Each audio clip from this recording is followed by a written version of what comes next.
Kingsman The Golden Circle is the sequel to the highly successful and awesome sauce first Kingsman movie, which came out back in 2015. That one was called The Secret Service. This one's called The Golden Circle. It once again brings back Taaron Edgerton as Eggsy, the main character, the main Kingsman agent. It brings back Mark Strong as Merlin. Colin Firth makes a surprising return as Harry, aka Agent Galahad, but again, if you saw the trailers, you pretty much knew that. It introduces Channing Tatum, Halle Berry, Jeff Bridges, and what the story of this one basically is the Kingsmen are under attack. That's right, somebody, Julianne Moore, is trying to take out all of the Kingsmen in this movie, and she succeeds. She wipes out most of the Kingsmen. So the Kingsmen are cut down to very few, and the very few Kingsmen that are left, led by Eggsy and Merlin, have to go on a journey to America, where they meet the American counterparts to the Kingsmen. And those people are led by Jeff Bridges and Channing Tatum and some other actor that I can't remember, but he plays an American agent called Whiskey or something. So essentially, they have to work together to try to figure out what Julianne Moore is up to, because she has this big nefarious villain plot that circulates around drugs or has something to do with drugs. That's what the story of this movie is.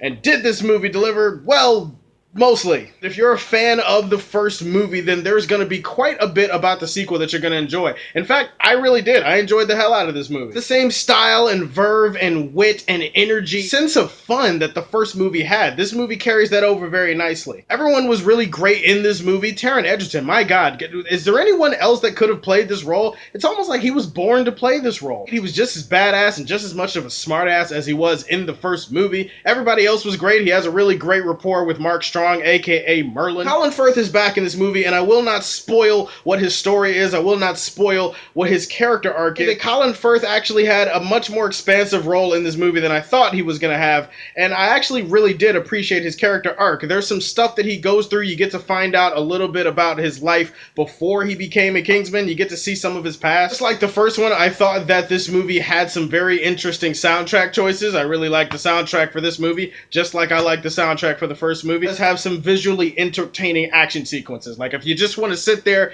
and watch some really cool looking shit on screen for the sake of watching cool shit on screen, this movie freaking delivers. I'll also say that I liked Julianne Moore. I mean, she's crazy in this movie, and I say that in a positive. She's good crazy. Psychopath, a sociopath, no empathy whatsoever. You can tell she's a piece of shit, but at the same time, she does it with this really funny charm. All I know is that Julianne Moore surprised me as the villain in this movie. I don't think I enjoyed her as much as Sam Jackson in the first movie, but she was pretty awesome. Anyway, this isn't a positive or a negative, but I have to touch on the president in this movie. The president in this movie is played by an actor that I see in a lot of movies, and I can never remember his name. I think it's Bruce something, but bottom line is the president in this movie, asshole.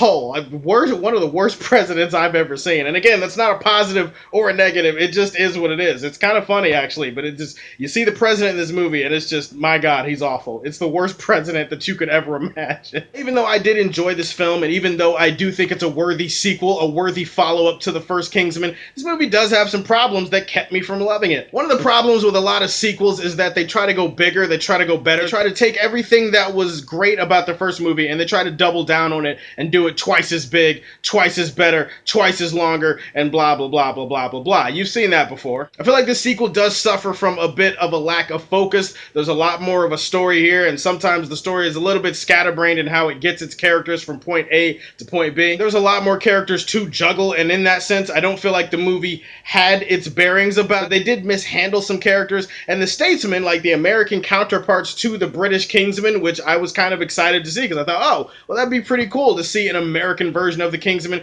and see how they operate and see how they work and see all the... You don't really get much of the statesmen in this movie. That could just be a personal thing with me, but I wasn't overly impressed with the statesmen in this movie. I felt much more comfortable when the story focused on the Kingsmen. Biggest issue with this movie, and the one thing that I'm surprised that I had an issue with this in the movie, is the action sequences. Don't get me wrong, they're visually appealing and they're nice to look at, and there are some good action sequences in this thing, but I didn't like the way they were filmed. I didn't like the way they were helmed. Matthew Vaughn does this very frenetic zoom in, zoom out, wide spin, wide pan thing with the action, and he also blends a lot more CGI into his shots in terms of the action sequences in this movie. He used this technique a little bit in the first movie, but I do feel like in this film he kind of overdid it, and almost every action sequence had that type of filter and it had that type of visual style to it. And the CGI is more noticeable, and then you notice that the camera keeps doing this zoom in, zoom out really stylistic, frenetic thing, it just kind of bored me and irritated me, and my eyes just kind of had to adjust to it. In the end, Kingsman The Golden Circle is actually a really good follow-up to the first movie. It has the style, it has the wit, it has the fun, it has some really good characters, and it also has some characters that it doesn't use that well. And while this movie is good, it's not great in my opinion, and I'll leave it in the Silver Age for Man of Steel. Guys, those are my late thoughts on Kingsman The Golden Circle. Did you see it? What did you think about it? Let me know down below. You can subscribe to the Superfan Show, and as always, if you like what you see, tell me how you feel, and stay tuned to hear more from the Man of Steel. Peace.